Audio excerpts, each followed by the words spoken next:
Hi guys, it's Paula and I hope you are doing well. This is going to be my 10-month update for the past, present, future project pan. This is yet another Kooky Pans creation. That's Elizabeth over on Instagram. She comes up with so many great project ideas. This project started out with 21 items, 10 items representing the past, which was the years from 2010 to 2019. One item representing the present, which is our newest purchase, or which was our newest purchase as of January 1st, 2020.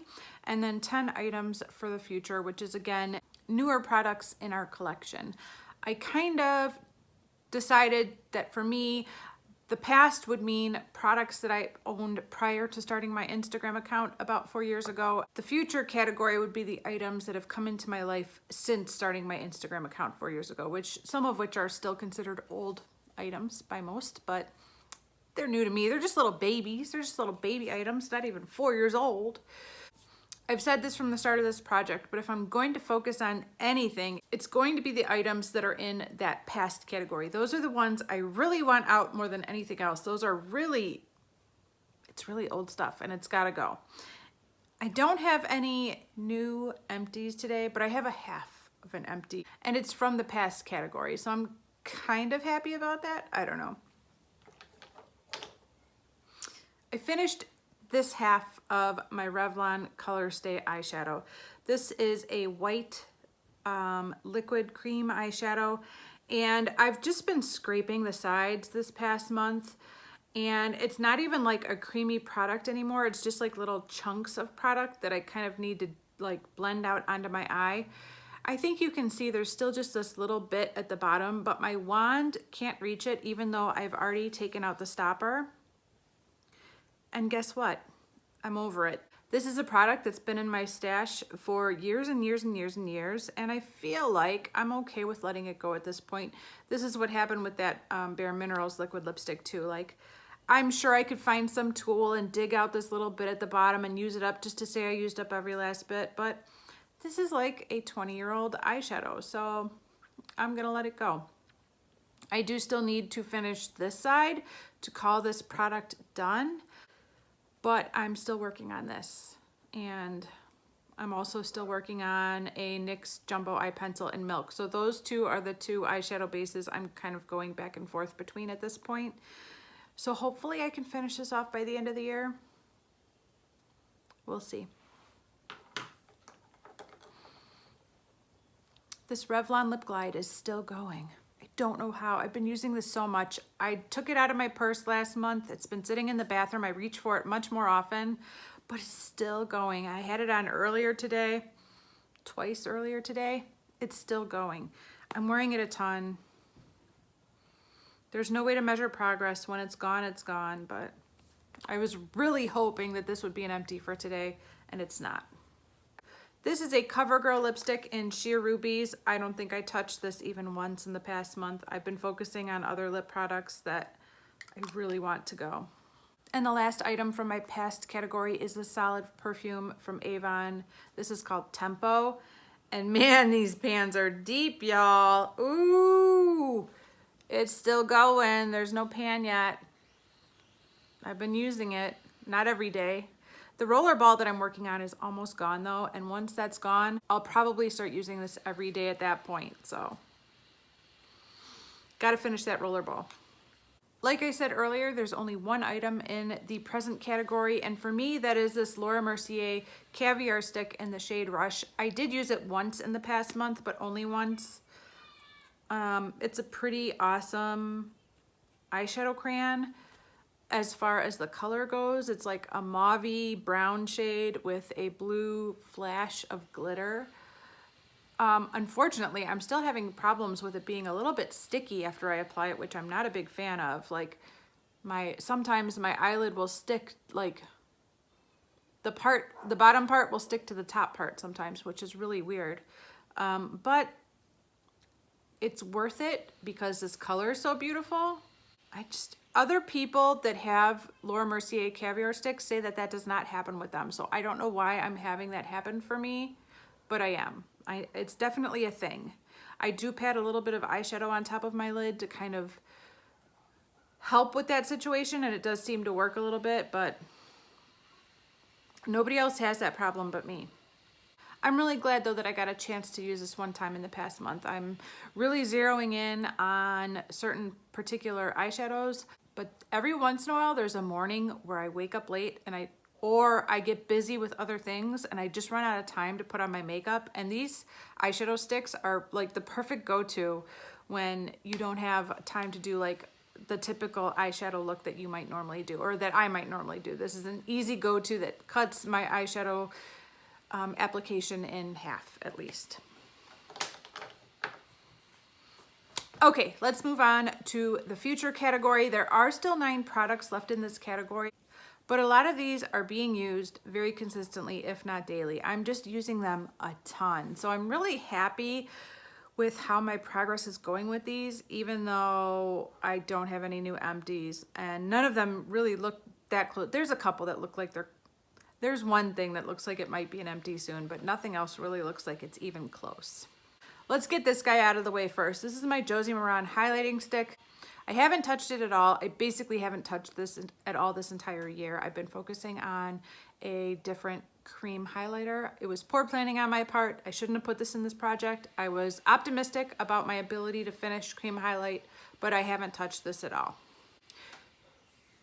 It sounds like somebody's building a house next door. This is my Lime Crime Plushies lipstick in Gumdrop. I am wearing it right now. Besides today, I did use this one other time this past month. 2 times does not pan a lipstick, but I'm glad I used it a couple times. This is the bottom half of my MAC Lightful C 2-in-1 tinted serum. I used this a few times, but nothing too consistent. I'm having trouble with prioritizing which face products I should be focusing in on because I have 2 to choose from. And basically, even though this is called a tinted serum, I basically use this like a foundation. And I'm really focusing in on that Max Factor foundation. So I haven't been pulling for this, but hopefully I'll be able to finish it before the end of the year. I don't know. The odds are not with me, but I'm hoping I can make some good progress on this before the end of the year. Okay, those were the duds in the bunch. The rest of these products I've used a ton, even if you can't tell. Even if you can't see it, I know I've used them. My butter bronzer from Physicians Formula. I finally hit pan on this last month, so this is what the pan is looking like now. I've expanded it a bit. I'm really excited to see how much progress I could make on that pan between now and December. I have 2 more months to go. Hopefully I could widen the pan a bit. We'll see. This Winky Lux powder, the diamond powder, I hit pan on last month, and that's what the pan looks like now. I've expanded it a bit, and I use this to set my eyeshadow primer every single day. It's a very nice powder. I was definitely hoping that this would be an empty before the end of the year, and I'm not so sure that it will be, especially if all I use it is for the purpose of setting my eyeshadow primer. If something can change with another product in this project, I might be able to finish this off, but unless something changes, this will only be used as an eyeshadow primer from now until the end of the year. The product that I'm referring to is this Too Faced No Filter Selfie Powder. And I've made really good progress on these powders. I've definitely expanded the pan quite a bit on both. But these 2 powders right here mixed together are the powders I use to set my face every day. And I do think I could finish these by the end of the year. I think it's possible, but I don't know how much time that will leave me to work on this one, because I'm not going to be using this one as an all-over face setting powder until these 2 are gone. So unfortunately, they're kind of holding the works up. I use this to kind of lightly bronze my face when I'm done with my makeup as well. So I don't use it like all over. Usually my problem is that my face is too bronzed, so I don't need like to add a bronzing powder on top of everything else.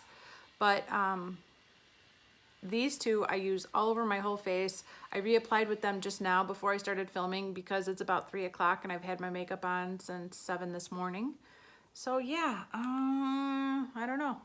I don't know if I could finish these powders, but as soon as I do finish these two powders, I will start using this not only to set my eyeshadow primer, but also as an all over face setting powder.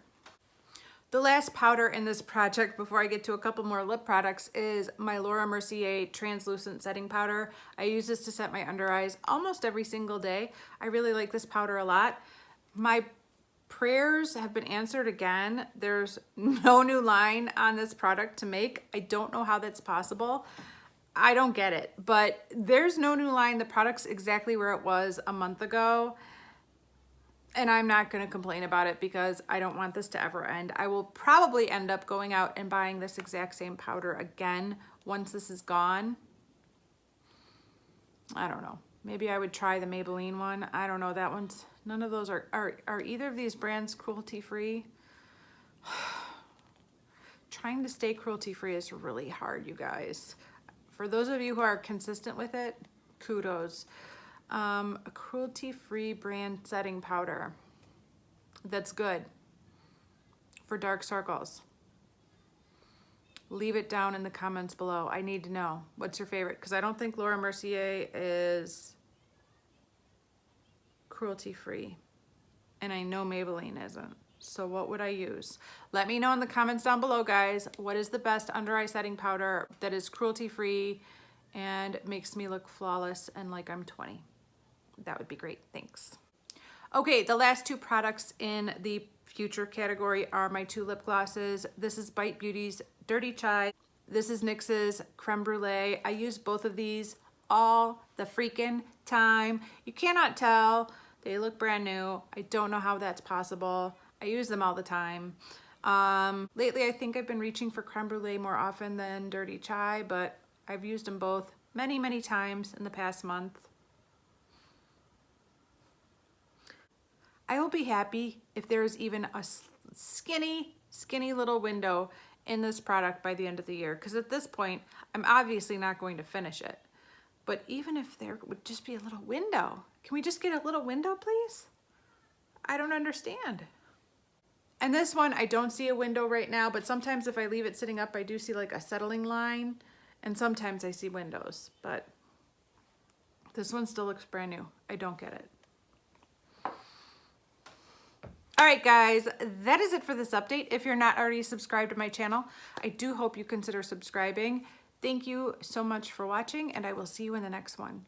Bye.